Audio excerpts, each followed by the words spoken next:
Salut, bienvenue sur Wapala, vous regardez le MAG, votre rendez-vous hebdomadaire de la glisse. Au sommaire cette semaine, portrait d'une icône du windsurf, Robin Naish, puis direction la presqu'île de Quiberon où j'ai testé pour vous le surf, mais tout de suite escale en Corée pour les pros de la Coupe du Monde de windsurf.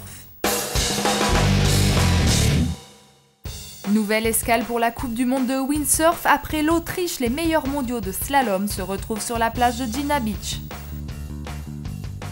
Heureusement cette année, malgré une météo peu prometteuse, le vent est au rendez-vous avec 3 journées de course. 6 manches pour les hommes et 7 pour les femmes. Le champion du monde Antoine Albo est le favori du tour et malgré une concurrence féroce, ce dernier gagne la tête du classement 2010. Oui, je me sens vraiment bien car c'est le premier événement de l'année et c'est toujours dur de venir ici. C'est le début de la saison, tu sais pas vraiment ce qu'il va se passer, qui va être en forme. Je me sentais bien avec mon équipement, physiquement aussi, donc j'ai vraiment eu un très bon championnat. Björn Dunkerbeck est juste derrière, prêt à se glisser dans la moindre faille du ténor. Le podium de cette étape chez les hommes est Antoine Albo à la première place, suivi de Björn. La grande surprise de cette étape coréenne, c'est Jimmy Diaz, le président de la PWA, qui termine 3e alors qu'il fêtera cette année ses 40 ans. Le deuxième français est Sylvain Moussilmani à la 8e place. A souligner également la belle perf de Cyril Moussilmani, qui malgré sa lourde chute de la veille remporte une finale gagnante devant Antoine avec les côtes cassées. Chez les femmes, la bataille est rude et le niveau a pris un cran avec la jeune génération qui donne du fil à retordre à la multiple championne Karine Jaggi. La Suissesse débute ce championnat avec un départ prématuré et va remonter jusqu'à la première place pendant la dernière manche du championnat.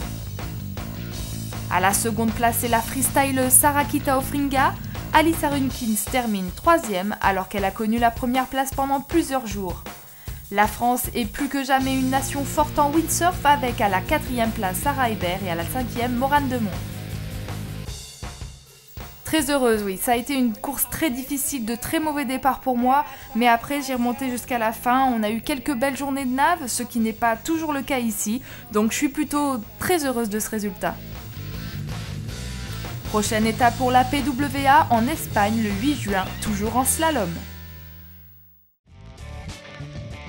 Direction la presqu'île de Quiberon où j'ai testé pour vous le surf. Bonjour! Donc après le dirt, la planche à voile, le char à voile, c'est du surf qu'on va faire. Enfin j'espère que j'y arriverai. Je suis sur la plage du Manégouen dans le Morbihan en Bretagne.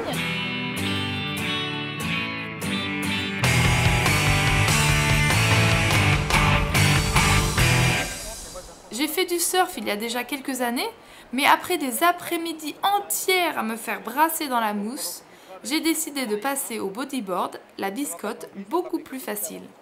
Aujourd'hui, j'ai l'occasion de prendre un cours. Les conseils et exercices de Sylvain sont très efficaces, mais c'est pas gagné.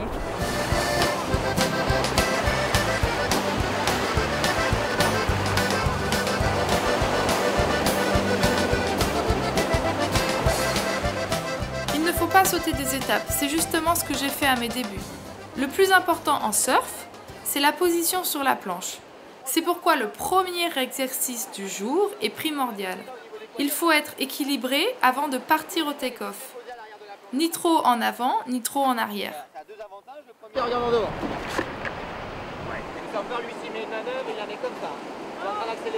Après le stade allongé, vous pourrez enfin vous lever sur votre surf.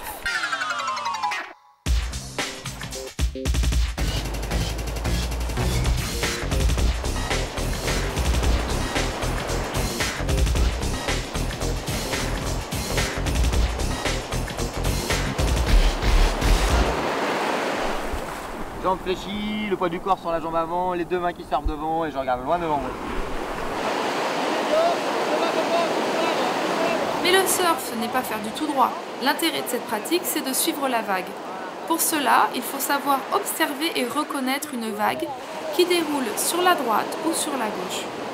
Le mieux, c'est de se positionner au pic, l'endroit où la vague est la plus haute, et de partir dans le sens où elle va dérouler. Pour pouvoir suivre la vague, il faut apprendre la prise de quart. Décalez légèrement vos fesses du côté où vous voulez aller et appuyez sur la main côté vague. Voilà, c'est bon, vous avez presque l'air d'un pro, du moins vous avez le b.a.-ba pour draguer les minettes sur la plage. On termine ce mag avec un athlète qui a marqué son temps. Robinèche fête cette année ses 47 ans. Voici un petit clip qui nous montre qu'il est toujours en forme.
Et voilà, Wapala c'est déjà terminé, mais pas de panique, on se retrouve la semaine prochaine, même jour, même heure. À plus et bon ride!